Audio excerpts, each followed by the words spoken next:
말씀 보겠습니다. 하나님의 말씀은 사도행전 18장 1절에서 11절까지의 말씀을 드라마 바이블로 듣도록 하겠습니다. 제18장.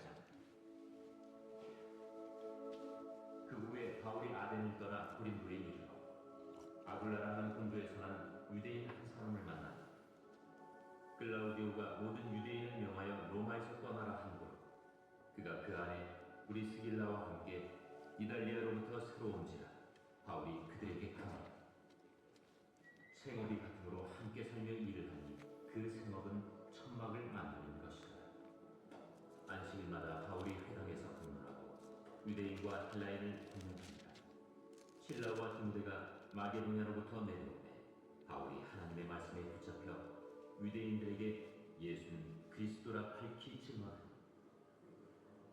그들이 대적하여 비방하거나 바울이 옷을 털면서 이르되 너희 피가 너희 머리로 돌아갈 것이요 나는 깨끗하니라. 이후에는 이방인에게로 가리라 하고 거기서 옮겨 하나님을 경외하는 기도 유스도라 하는 사람의 집에 들어가니 그 집은 회당 옆이라. 또 회당장 그리스도가 온 집안과 더불어 주를 믿으며 수많은 고린도 사람도 듣고 믿어 세례를 받더라.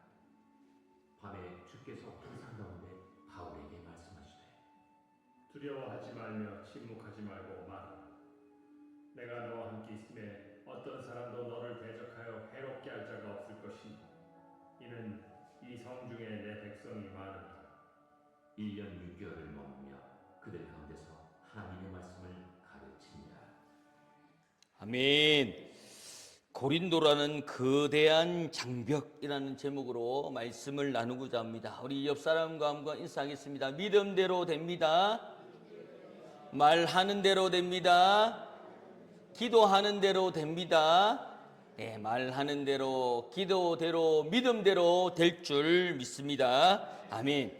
이 사명자의 길은 언제나 평탄한 대로가 아닌 것 같습니다. 그래서 우리에게 찬양처럼 아골골짝 빈들에도 복음 들고 가겠다라고 얘기하지만 그 복음 들고 가는 것이 그렇게 쉽지가 않는 것 같습니다. 이 고린도 교회에 가장 고독하고 그리고 골짜기의 사방과 우겨쌈을 당하는 절망의 한복판에 이 사도 바울이 서 있는 것 같습니다. 신약 성경의 가장 위대한 복음자인 이 사도로 부르심 받은 이 바울이 2차 전도 여행 중에 마주친 이 고린도라고 하는 도시는 바로 그러한 영적인 한계점에 같은 장벽의 느낌이 있더라는 겁니다. 우리가 지도를 한번 보시면 이 고린도라고 하는 그에게 밑에 보면 고린도로가 적혀있죠. 이 항구와 접경 지역에 있는 이 고린도라고 하는 것 가운데 두 개의 항이 있습니다. 그것이 레가이온하고 갱그리아 이 두 항구에 그 물류들이 왔다 갔다 하면서 풍요롭고 또한 문화를 받아들이고 여러 최고의 무역의 시대 가운데 살고 있고 물질이 풍부하고 또한 그 다양한 인종과 문화와 사상과 이 용광로처럼 뜨거운 도시 밤에도 불이 꺼지지 않는 도시 이렇게 설명할 정도로 이 고린도는 그 지역에 아니 전 세계에서 주목을 받고 있던 지역의 동네였다라는 겁니다. 그래서 그 고대 헬라 사회의 유행어처럼 고린도인처럼 행하라 라고 할 정도의 말들이 있었습니다. 제가 사역할 때도 그 서울에서 오신 목사님이 뭐라고 얘기하냐면 한자를 그 벽에 쓰더라도 강남비를 나게 해라 이렇게 얘기할 정도.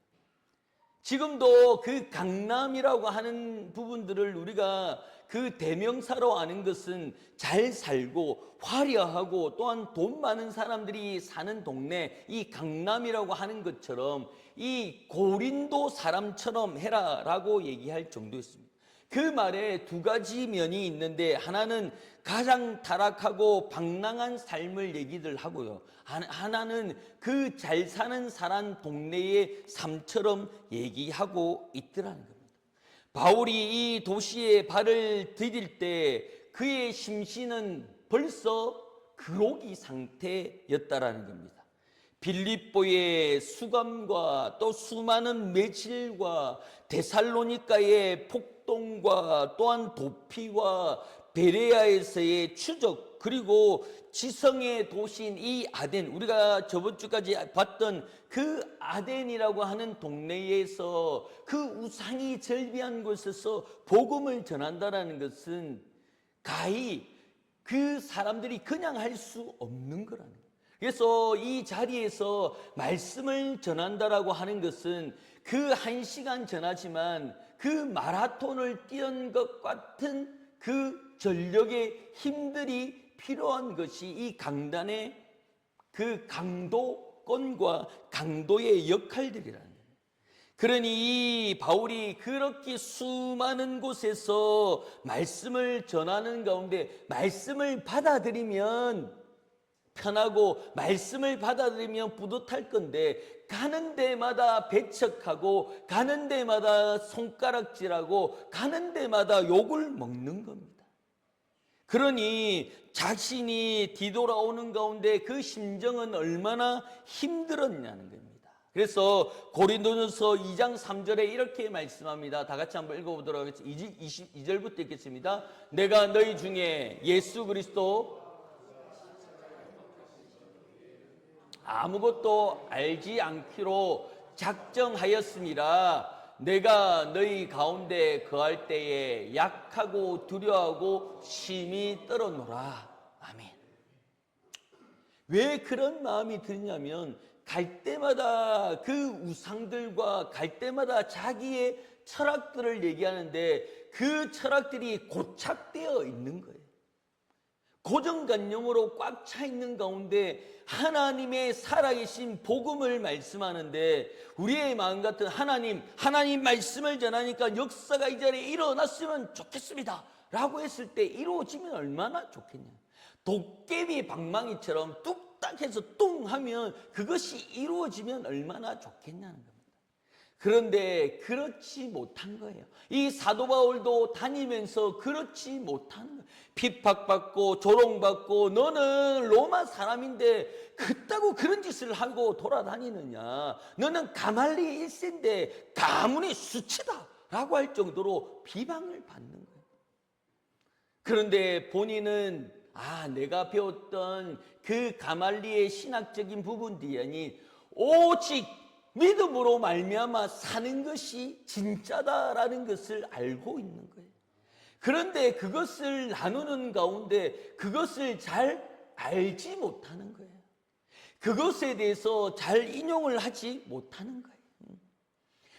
삼성 핸드폰 카메라는 셀카를 찍는데 여러 가지 방법이 있더라고요. 그래서 설정을 하면 김치 하면 셀카를 찍어줍니다.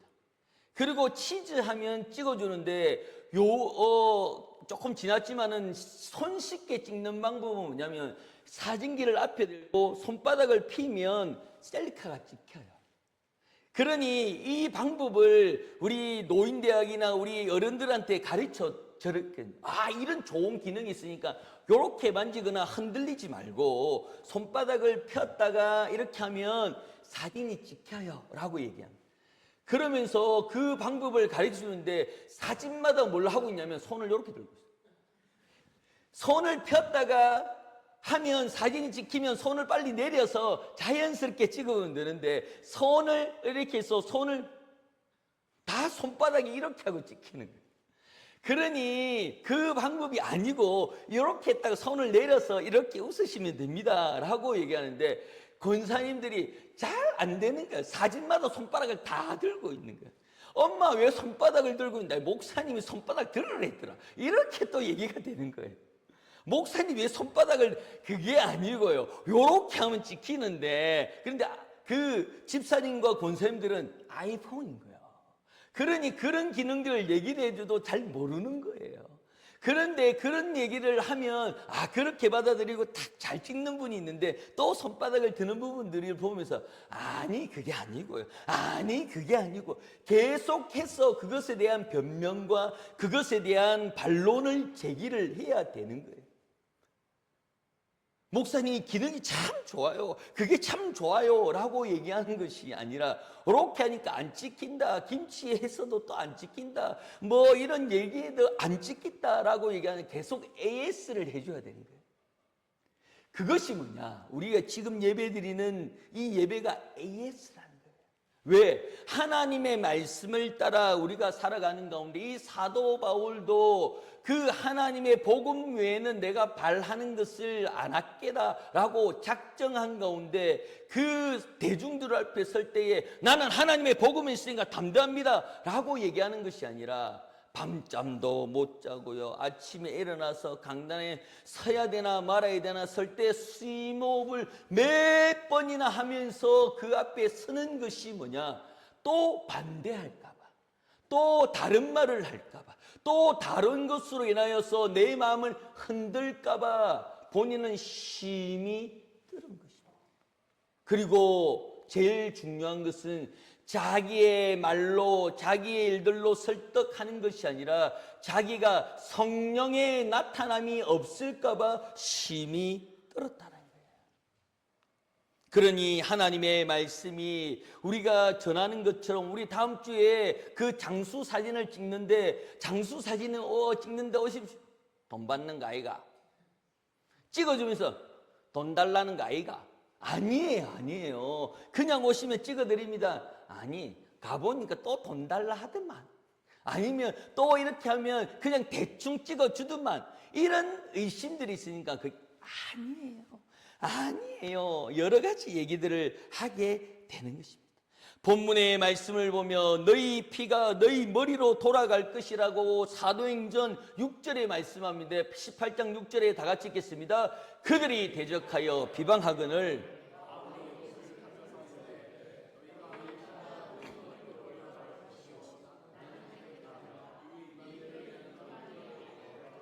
아멘. 그 유대인들이 하나님을 그 예수님을 십자가에 못 박혀 죽은 것에 대해서 너희가 십자가에 못 박혀 죽인 분이 예수다 그렇게 얘기하면 아이고 잘못했구나라고 얘기하면서 돌아와야지요. 회개해야지요. 그래야 내가 잘못했다. 예수님, 내가 그때는 미처 몰랐지만 지금 다시 깨닫습니다. 라고 얘기해야 되는데 그것을 얘기했던 바울을 욕하고 때리고 비방하고 하는 가운데 바울이 자기 혈기가 퍽 터져 나오면서 뭐라고 합니까? 너희 피가 너희 미래로 돌아갈 것이 아니라 너희 깨끗하게 되고 후에는 이방인에게 가서 내가 복음을 전하겠다. 즉 이제는 내한테 복음을 전하지 않겠다 라고 얘기하는. 그러니 이 거대하고 이 사도의 힘들을 가지고 있지만 얼마나 피로감과 단절감을 가지고 있는지를 우리가 알 수 있습니다. 이 영적인 흑암 가운데 밤에 주께서 환상 가운데 바울에게 나타나고 있습니다. 이 한가운데 9절입니다. 9절 말씀을 읽어보도록 하겠습니다. 시작. 밤에 주께서 환상 가운데 바울에게 말씀하시되 두려워하지 말며 침묵하지 말고 말하지 말라. 아멘. 제가 이 사역을 하면서의 힘을 얻는 것이 무엇이냐? 하나님께 인정받는 거예요. 하나님이 밤중에 아니면 하나님께서 말씀으로 잘하고 있다. 네가 틀린 것 같지, 네가 잘못한 것 같지, 괜찮다. 그건 내가 시킨 것이니까 두려워하지 말라. 그 말씀으로 내가 여기에 설 수 있는 거예요. 하나님께서 이 사도 바울에게 얘기하는 것이 뭐냐? 두려워하지 말래요. 그리고 침묵하지 말라라고 얘기하는데 사도 바울 침묵하지 말고 두려워하지 마 라고 얘기하는 것이 아니라 강력하게 두려워하지 말고 침묵하지 말고 말해라. 네 입을 안 열면 내가 입을 억지로 열어서 말씀을 전하게 할 것이다 라고 얘기하니 나는 그곳에 순종할 수밖에 없는 거예요. 그런데 그것이 어떻습니까? 환상 중에 나타나는 거예요. 저번에 새벽에도 한번 말씀드렸지만 저번 주 월요일 날 새벽에 꿈을 꾸는데 제가 서울에 있는 권사님이 요 뒤에 오신 거예요. 아니 권사님 어쩐 일이십니까? 라고 했는데 그 권사님이 아프셔요. 그래서 기도받으러 오셨는갑다 라고 기도를 해주는 가운데 또 이렇게 천국으로 가셨나 라는 생각이 그 꿈 중에 들었어요. 꿈 중에 여러 가지 생각들이 있는, 저는 그런 일들이 많더라고요. 꿈에 어느 그 푸대를 트는데 돈이 촥촥 떨어지는 거야. 금화가 촥촥 떨어지는 거야. 그래서 얼마나 기분이 좋으니까 팡팡 때리면 금화가 팡팡 떨어지는데 꿈에 살짝 깼는데 제가 베개를 잡고 펑펑 두드리고 있는 거야. 그러니 옆에 있는 제 어머니가 야 와이라노? 자다가 일어나가지고 베개를 막 두드리고 있는 거야. 꿈에는 금화가 펑펑펑 쏟아지니까 그게 신이 나가지고 베개를 펑펑펑 두드리고 있는데 자고 있는 제 어머니가 야 와이라노? 아무것도 아닌데 베개를 펑펑펑 두드리고 있으니 그게 살짝 꿈이 깨면서 보이는 거야. 그런처럼 그 권사님이 오셨는데 기도를 해주고 그 암 부분들을 치료해달라고 간절하게 기도하고 하는 가운데 천국으로 가셨나 라는 마음이 들면서 기도해 줬는데 그 권사님이 가셨어요. 그래서 마음이 좀 싱숭생숭해서 그 대구에 서울에 계신 다른 분들에게 전화하니까 또 그 월요일이 발인이었대. 발인을 우리가 다르게 얘기하는 것은 천국 환송 예배라고 얘기하거든요. 그러니까 천국으로 환송해 드린 거예요. 그 권사님하고 연락이 떨어진 지는 오래지만 그 권사님이 내 꿈에 나타났어. 그리고 그 권사님을 위해서 강력하게 기도해주고 가는 가운데 천국으로 내가 환송해 드렸구나. 그 마음을 위로하고 하나님 품으로 돌려보냈구나라는 그 마음들이 생기더라는 거예요. 그것이 환상, 그것을 나누는 가운데 그것을 들은 그 유가족들이 목사님 감사합니다 라고 얘기하는 거예요. 그러니까 그 환상을 그냥 보고 그냥 넘길 수가 없는 거예요. 이 사도 바울도 똑같은 얘기를 하는데 밤에라고 얘기하는 가운데 이것은 밤은 해가 지고 달이 뜨는 그 시간적인 부분들을 얘기할 수 있지만 고린도의 영적 상태를 얘기하고 있는 가운데 이 밤이라는 것은 이 고린도가 밤중에 죄 중에 또한 쾌락 중에 있더라는 거예요. 그러니 이 사도 바울 보고 뭐라고 말씀하냐면 두려워하지 말고 그 고린도를 향해서 부르짖으라 말씀하고 있는 가운데 있더라.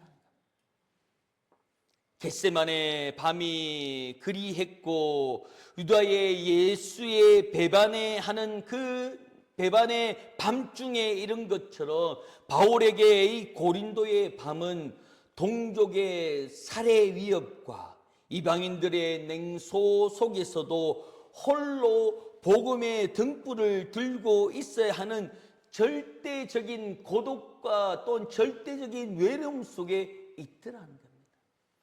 이 믿음을 가지고 있는 성도들이 외로워요.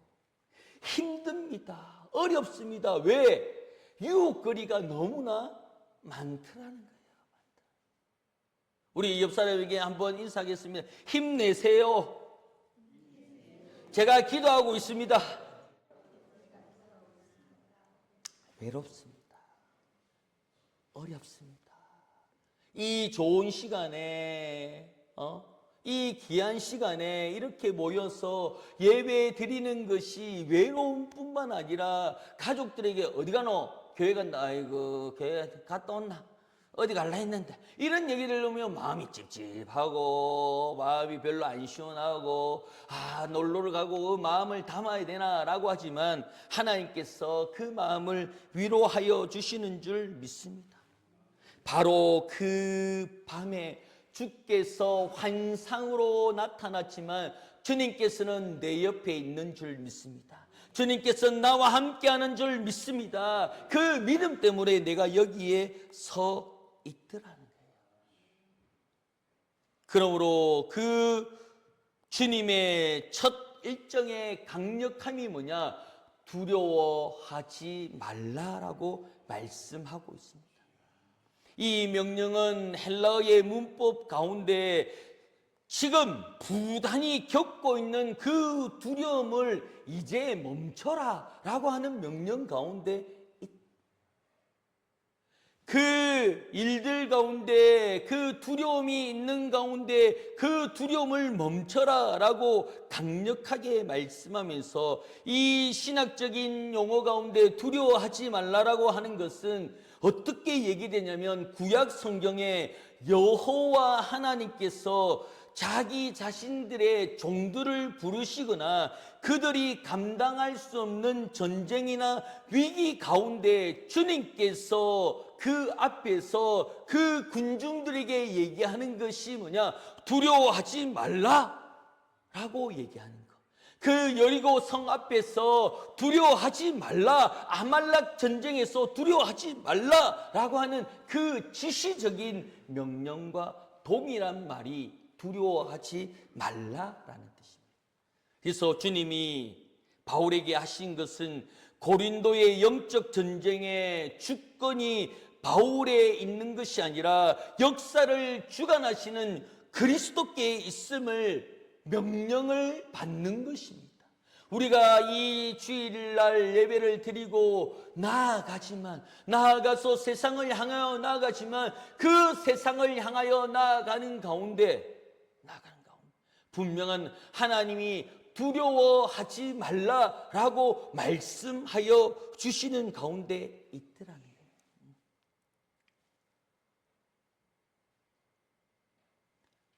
우리 교회 우리 김용준 장로님 그 아픈 가운데 그 암 치료를 지금 진행하고 있습니다.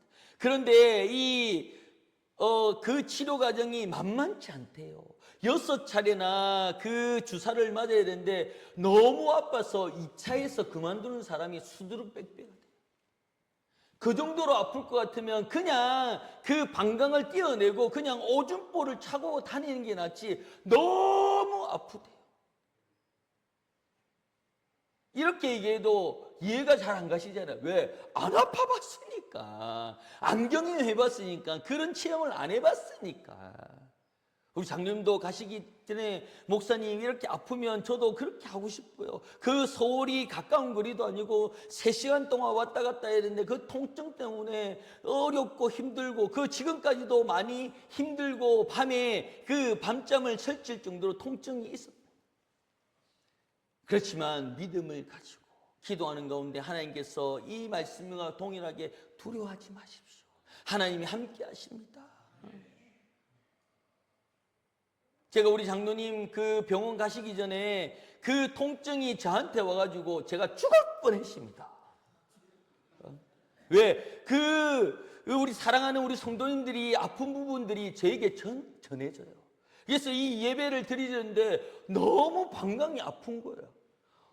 이 정도로 아프면 진짜 나는 그냥 오줌 짜는 게 낫겠다라고 하는 그 장로님 말씀이 뭔지를 알겠는 거예요. 그러면서 기도한 하나님, 요래 아프면 사람이 살겠습니까? 잠도 못 자고 밥도 못 먹고 이래 밤낮이 없이 아프면 되겠습니까? 하나님 치료하여 주시옵소서. 하나님 고쳐주시옵소서. 간절하게 기도하는 가운데 그 날이 되어서 병원에 간 거예요. 그래서 그 아픔 가운데 제게 전화 와서 목사님 그 아픔이 없어지도록 덜 아프도록 기도해 주세요 하고 기도하는 가운데 다녀온 그 마치고 돌아올 때 이쯤 되면 오시겠지라고 전화를 드렸는데 목소리가 한 톤이 올라갔어. 우리 장로님 한 톤이 올라갔다는 이게 뭡니까? 하나도 안 아팠다는 거예요. 하나도 안 아팠. 두려움이 있었는데 그 두려움이 하나 우리의 이 말씀처럼 두려워하지 말라라고 그 말씀이 왜 그렇게 말씀하는지를 체험한 거예요. 본 거예요. 다른 사람은 아파서 2차, 3차 하다가 도중에 그만두지만 나는 이 정도면 할 수 있겠다. 그리고 이 정도는 가능하겠다라고 할 정도의 통증이 하나도 없는 거예요. 그 일들이 뭡니까? 내가 잘 맞아서, 내가 잘 관리해서 라고 세상 사람들은 얘기하지만 우리는 주님의 보호하심이 있는 줄 믿습니다.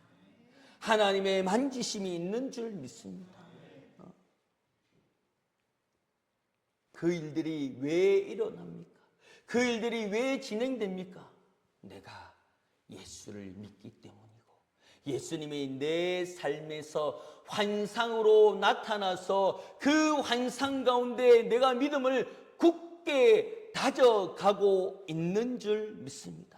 이 사도 바울이 심히 떨며 그 비방되는 그 사람들 앞에 섰을 때에 얼마나 두려움이 있었겠냐는 겁니다. 그러면서 하나님께서 하나님, 나는 이제 도저히 말할 힘이 없습니다. 말하면요, 얼마나 비난의 화살이 도아오고요, 얼마나 많은 일들이 일어나는지 모르겠습니다. 라고 하는 거예요. 이런 기분을 저도 한번 느껴봤는데, 어느 영상을 보다가 저도 이 정의감에 불떠가지고 댓글을 한번 단 적이 있어요. 그런데 이 댓글을 닫고 그 다음부터 띵띵띵띵 하는데 이게 무슨 말인고 하고 열어보니까 제 말에 반발하고 답글을 달아서 니는 잘하나, 니는 똑똑하나, 니는 어디고, 니는 빨리 만나자, 니 어디서, 이런 말들이 막 오는 거야. 그 처음에는 젊은 혈기로 요것들 봐라 하면서 막 달고 막 다 덤볐어요. 그런데 그 제가 한마디 하는데 갑자기 100명이 되는 사람들이 100마디를 하니까 정신을 못 차리는 거예요. 그래서 그 사람들의 100명을 제가 다 대응을 했어요. 하나 자 찾아가지고 하나 막 다 해가지고 다 하니까 시간이 하루가 꼴박 가더라고요. 다 하고 나니까 기가 얼마나 빨리든지. 그런데 그것이 하루로 끝나오는데 그 다음날 되니까 벌써 그 알림에 뭐 100기가 넘어가는 거예요. 도대체 뭐고? 그러니까 또 뭐 어디 사노 내하고 만나자 아부터 시작해가지고 네가 똑똑하나 이런 얘기를 계속 다 하는 거예요. 정신이 하나도. 결국에는 두 손 들고 미안합니다. 죄송합니다. 제가 무지했어요. 이런 얘기로 마무리가 되어버렸어요. 그러니 그 다음에 그런 정의감에 불타서 댓글을 달라 하니까 손이 안 가는 거야. 손가락이 달달달달 떨리면서 이 100명이 아니고 1000명하고 이거 어떻게 상대해야 되는지에 대한 그런 부분들이 줄어들더라고요. 이 사도 바울이 그렇지 않을까. 자기가 설 때마다 그 아덴에서 우상이 평배하고 고린도에 우상이 가득하고 타락한 그곳에서 예수를 전한다는 것은 외롭습니다. 힘듭니다. 그렇지만 전할 수 있는 것은 환상 중에 하나님께서 보게 하는 거예요. 자기가 혼자 서 있는 것 같지만 눈을 뜨고 눈을 감고 눈을 뜨는 순간 천군 천사가 그곳을 가득 채우고 성령의 불말들이 가득 채우면서 그 사람 한 사람 한 사람을 만지면서 그 넘어뜨리는 거예요. 자기 생각에 넘어뜨리고 하나님께 회개하게 만들고 하나님께 돌아오는 일들을 환상으로 보는데 그것을 가만히 두고 침묵하지 못하는 그 말들에 대해서 이해를 하는 거예요. 그러니 우리의 고백들이 뭡니까? 하나님, 치유하심을 감사합니다. 건강하게 하심을 감사합니다. 침묵하지 말고 뱉으라는 거예요. 말해라는 거예요. 말하는 대로 되는 줄 믿습니다. 그러니 그 말들로 인해서 로마서 10장 17절에 이렇게 말씀합니다. 시작.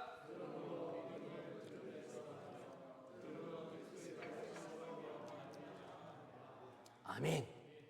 그러므로 믿음은 들으면서 나고 들음은 그리스도의 말씀으로 말미암아 이루어지는 줄 믿습니다.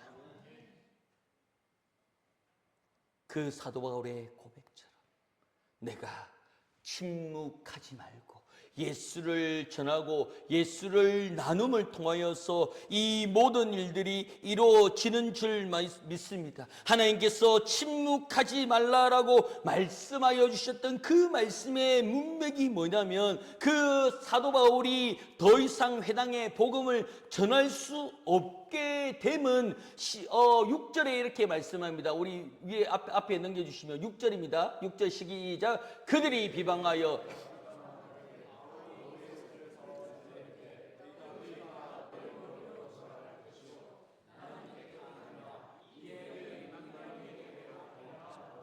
아멘. 그리고 8절에 이렇게 말씀합니다. 8절입니다. 또 회당장 그리스도 온 지방과 더불어 주를 믿으며 수많은 그리스도 사람들을 듣고 믿어 세례를 받더라. 아멘. 이것 때문에 전하는 거예요. 비방을 받지만 그 후면에는 그 그리스도보라고 하는 그 온 집안이 세례를 받는 역사가 일어나는 줄 믿습니다. 수지 맞는 거 아닙니까? 하나님의 복음이 주저앉아 있는 것처럼 그래도 진행되고 그래도 운행하고 그래도 역사하는 줄 믿습니다. 그러므로 주님께 선포하는 그 시간 가운데 하나님께서 믿음을 들으면서 나는 가운데 이 사도 바울이 그렇게 비방하고 그렇게 손가락질하는 그곳 가운데 복음을 전할 수밖에 없는 이유는 이런 역사가 나를 통하여 일어나는 것입니다. 그러므로 내 삶 가운데 분명한 것은 하나님의 놀라운 역사가 일어나고 있다는 것을 잊지 말아야 될 줄 믿습니다. 고린도전서 1장 23절에 이렇게 말씀하시는 것이 뭐냐면, 다 같이 읽겠습니다. 시작. 우리는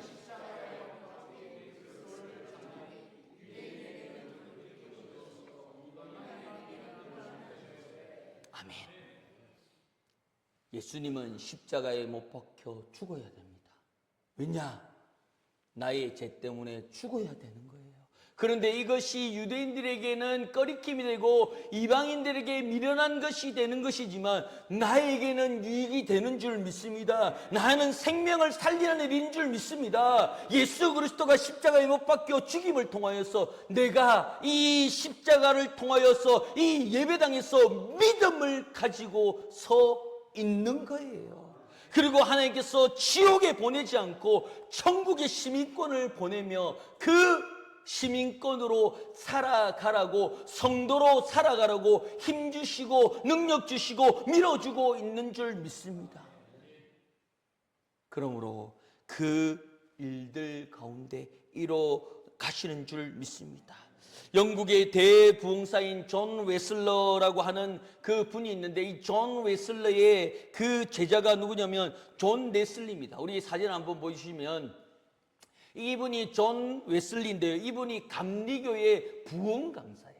이분이 그 존 웨슬리라고 하는 그 전도자를 파송을 했는데, 이 18세기의 영국은 그 산업혁명을 이끌고 있는 그 가운데 있지만 반면에 타락한 동네도 있더라는 거예요.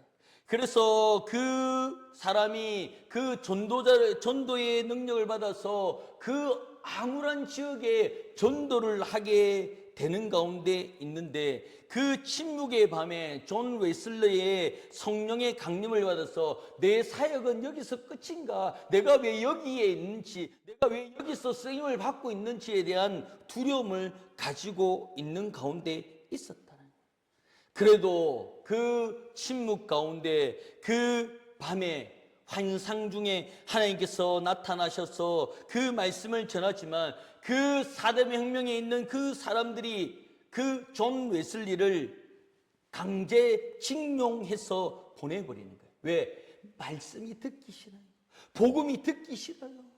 그 말씀을 전하는 것이 너무 꼴보기 싫어서 그 사람을 강제징용시켜 버리는 거예요. 넬슨은 그 막사 창틀에 기대어서 그 군인들과 제수들을 향해서 다시 한 번 더 소리를 높여 복음을 전하는 가운데 그 주의관들과 그 제수들이 칼을 가지고 얘기합니다. 한 번만 더 예수를 전하면 너는 죽여버리겠다고.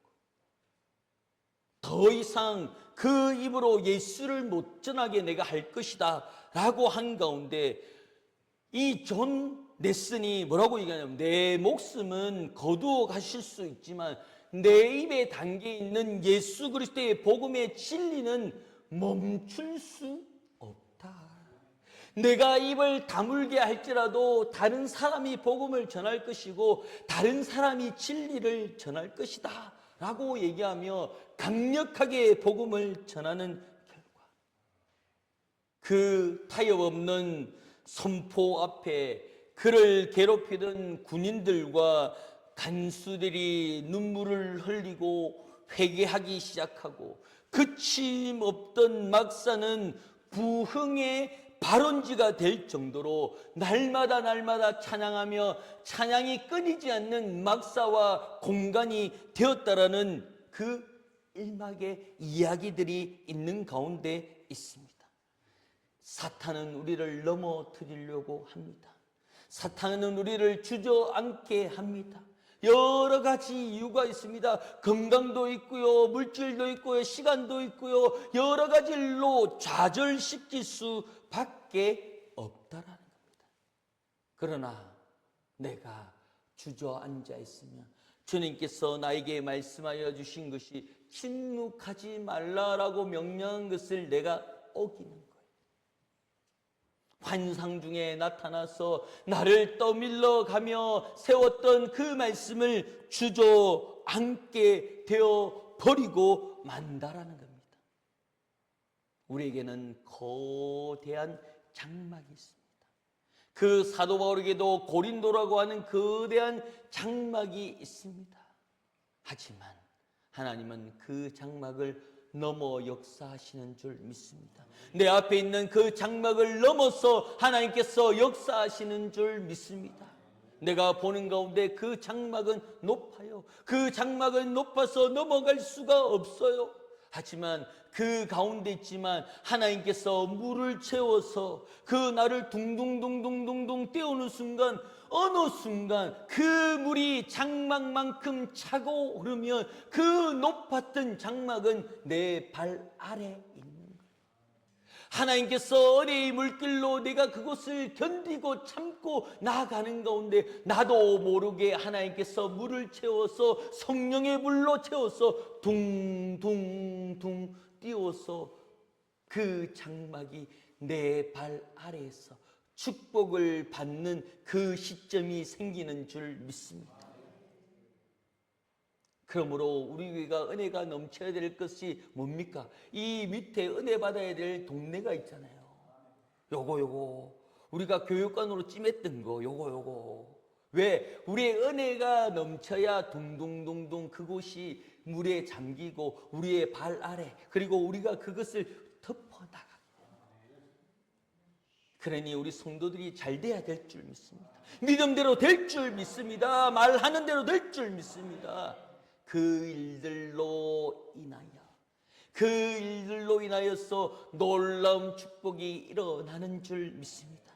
우리의 삶 가운데는 어려움과 장막이 있지만, 내 눈에는 장막처럼 보이지만 하나님께서 그만큼 높여주시고 그만큼 세워나가실 줄 믿습니다. 세워나가는 가운데 내가 이것을 어떻게 요리해야 되는지, 어떻게 이것을 감당해야 되는지에 대해서 우리가 고민을 해야 돼요. 이 장막을 어떻게 넘을까? 이 장막을 어떻게 깰까라고 얘기하는 것이 아니라, 내가 이 장막을 넘어갔을 때에 내가 어떤 말들을 하고 어떤 고백들을 하고 어떤 찬양을 해야 될지에 대한 생각들은 없더라는 거예요. 왜? 그 계획들을 세면 그 일들이 일어나는 순간, 내가 그때 이런 찬양을 하려고 했지, 내가 이런 선포를 하려고 했지, 내가 이런 행동을 하려고 했지 하는 순간 그 감동의 도가니에, 그 그리고 그 은혜의 도가니에 내가 빠져들게 되는 줄 믿습니다. 그러므로 그 삶이 내 삶에서 나타남을 통하여서 하나님의 말씀처럼 두려워하지 말고 달려가는 귀한 은혜의 시간이 되기를 예수 이름으로 축원합니다. 우리 찬양하며 나가